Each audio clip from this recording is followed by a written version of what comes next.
Kami dari kelompok 14 ingin menampilkan mengenai faktor sosial dan budaya yang mempengaruhi gizi kesehatan masyarakat di daerah pesisir. Perkenalkan, nama saya Pur Intisari, NIM 30251 dari kelompok 14. Perkenalkan, saya Sulistiawati, NIM 20058. Perkenalkan, nama saya Muhammad Khairul Muna dengan NIM terakhir 30189. Perkenalkan, saya Antoni Sebastian, NIM 130269. Keberhasilan pembangunan suatu bangsa sangat dipengaruhi oleh ketersediaan sumber daya manusia yang berkualitas. Sumber daya manusia yang berkualitas sangat dipengaruhi oleh status gizi yang baik, dan status gizi yang baik dipengaruhi oleh jumlah pangan yang dikonsumsi. Data Riskesdas tahun 2013 menunjukkan bahwa terdapat 37,2% balita bertubuh pendek, 19,6% memiliki berat badan kurang, 12,1% berbadan kurus, dan 11,9% memiliki kelebihan berat badan. Kejadian status gizi kurang dan status gizi lebih dapat dipengaruhi oleh faktor pola makanan. Pola makanan yang tidak sehat akan berdampak negatif terhadap tubuh. Hasil studi di Indonesia ditemukan 50% penyakit yang timbul berhubungan dengan pola makan yang tidak sehat, di antaranya obesitas, anemia, stroke pada usia 18-24 tahun. Salah satu faktor yang menyebabkan status gizi kurang dan status gizi lebih pada usia muda adalah faktor pola makan yang mengandung tinggi lemak, gula, garam, tetapi kurang mengonsumsi serat. Berdasarkan penelitian Bahria tahun 2012, ditemukan bahwa sebanyak 92,1% remaja dewasa kurang mengonsumsi buah dan 77,1% kurang mengonsumsi sayur. Hal ini sependapat dengan Arisman tahun 2012 yang mengatakan bahwa pola makan remaja dewasa saat ini cenderung kurang mengonsumsi buah dan sayur, sehingga beresiko mempengaruhi status gizi.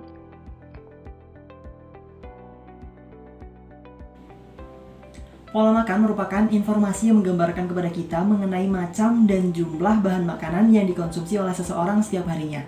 Pola makan ini juga dapat dijadikan sebagai ciri khas satu kelompok yang membedakan dengan kelompok yang lain. Sebenarnya, apa saja faktor-faktor yang mempengaruhi pola makan ini dan bagaimana pola makan ini dapat terbentuk? Mari kita saksikan penjelasannya. Yang pertama adalah faktor ekonomi. Faktor ekonomi berpengaruh terhadap peningkatan peluang daya beli pangan dengan kualitas dan kuantitas yang mencukupi. Dengan pendapatan yang rendah, masyarakat akan kesulitan untuk menyediakan bahan pangan dengan kualitas dan kuantitas yang memadai. Diasumsikan dengan pendapatan yang cukup, keluarga dapat memiliki peluang lebih untuk membeli bahan pangan secara baik sesuai dengan pedoman gizi yang dianjurkan. Dengan penyediaan bahan pangan tersebut, secara tidak langsung keluarga akan membentuk suatu kebiasaan pola makan berdasarkan apa yang mampu mereka beri setiap harinya. Yang kedua adalah faktor sosial dan budaya. Salah satu aspek sosial budaya yang mempengaruhi kebiasaan pola makan terdapat pada pantangan konsumsi beberapa jenis makanan yang ada di beberapa kelompok masyarakat. Hal ini dapat dipengaruhi oleh kepercayaan, mitos, dan budaya yang menjadi kebiasaan atau adat di sebuah daerah. Budaya pantangan dalam konsumsi pangan ini dapat menjadi pengaruh yang positif maupun negatif bagi seseorang karena mereka dituntut untuk mengkonsumsi bahan makanan yang sesuai dengan aturan budaya yang berlaku di kelompoknya. Dampak negatif dapat terjadi hanya apabila pantangan tersebut menghalangi seseorang untuk mengkonsumsi bahan pangan yang sebenarnya dibutuhkan oleh tubuh. Seperti yang kita tahu, bahwa di beberapa kelompok masyarakat terdapat ciri khas atau ciri khusus pola makan yang membedakan antara kelompoknya dan kelompok yang lain. Yang ketiga adalah faktor agama. Dalam hal ini, berbagai agama mengajarkan untuk memerhatikan cara dan bentuk makanan yang baik dan benar. Dalam agama, dianjurkan pula berbagai macam pola makan seperti bagaimana cara makan, bagaimana pengolahannya, bagaimana persiapan makanan, dan bagaimana penyajian makanannya. Tingkat kepatuhan seseorang terhadap agamanya akan mempengaruhi pola makan secara tidak langsung, karena keyakinan bahwa apa yang diajarkan oleh agamanya merupakan suatu hal yang benar. Yang keempat adalah faktor pendidikan. Pendidikan berpengaruh pada peningkatan pengetahuan yang dipelajari oleh seseorang, baik secara formal maupun informal. Hal ini sangat berpotensi akan mempengaruhi seseorang dalam pemilihan bahan makanan yang akan dia konsumsi. Semua ini didasarkan pada pengetahuan jenis makanan, kandungan nutrisi, higien dan keamanan pangan yang dimilikinya, dengan tujuan untuk memastikan apa yang menurutnya baik bagi tubuhnya dan bagi orang di sekitarnya. Yang terakhir adalah faktor lingkungan. Tidak diragukan lagi bahwa faktor lingkungan memang sangat mempengaruhi berbagai hal, salah satunya adalah pola makan manusia. Hal ini berpengaruh baik dalam lingkungan sosial, lingkungan ekonomi, maupun lingkungan alam. Lingkungan sosial di masyarakat dapat mempengaruhi pola makan seseorang berdasarkan peran dan status sosialnya dalam suatu kelompok. Lingkungan sosial juga erat kaitannya dengan hubungan timbal balik antar individu, sehingga akan terjadi peralihan pola makan sebagai bentuk penyesuaian dengan kelompoknya. Sedangkan, lingkungan alam mempengaruhi pola makan dalam hal ketersediaan bahan pangan dan kebutuhan akan bahan makan khusus untuk beradaptasi dengan kondisi alam di sekitarnya.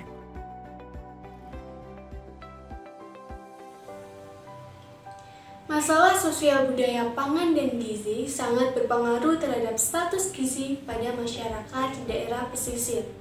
Sosial budaya juga sangat mempengaruhi status kesehatan dan berpengaruh pada pola penyakit, bahkan berpengaruh pada kematian. Salah satu contohnya yaitu faktor budaya pola makan. Pola makan dapat dinilai dari jumlah dan jenis makanan yang dikonsumsi, serta cara pemberian makan. Pola makan yang baik terdiri dari konsumsi makanan yang berkualitas, yaitu konsumsi makanan yang sehat dan bervariasi, serta konsumsi makanan yang cukup dari segi kuantitas, diikuti dengan menerapkan perilaku makan yang benar. Jika hal ini diterapkan, maka akan menghasilkan status gizi yang normal. Sebaliknya, jika pola makan tidak tercapai dengan baik, maka masa pertumbuhan akan terganggu, sehingga dapat menyebabkan tubuh kurus, pendek, bahkan bisa terjadi gizi buruk. Dapat disimpulkan bahwa budaya pola makan sangat berdampak dengan status gizi pada masyarakat di daerah pesisir, di mana dampak yang ditimbulkan dari masalah budaya pola makan dapat menyebabkan status gizi rendah, khususnya pada balita di daerah pesisir. Dari status gizi yang rendah tersebut, dapat menimbulkan berbagai permasalahan gizi dan juga kesehatan, seperti stunting, malnutrisi, obesitas, dan bahkan kematian.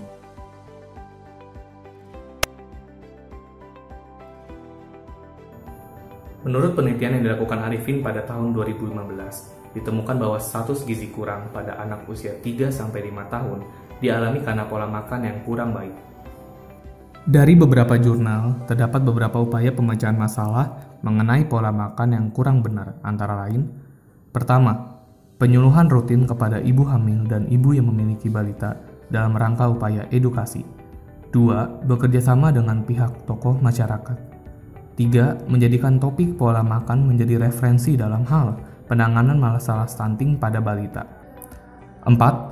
Meningkatkan kualitas pelayanan dalam bentuk KIE atau komunikasi informasi dan edukasi dengan topik penyusunan menu makanan dan cara masak yang benar.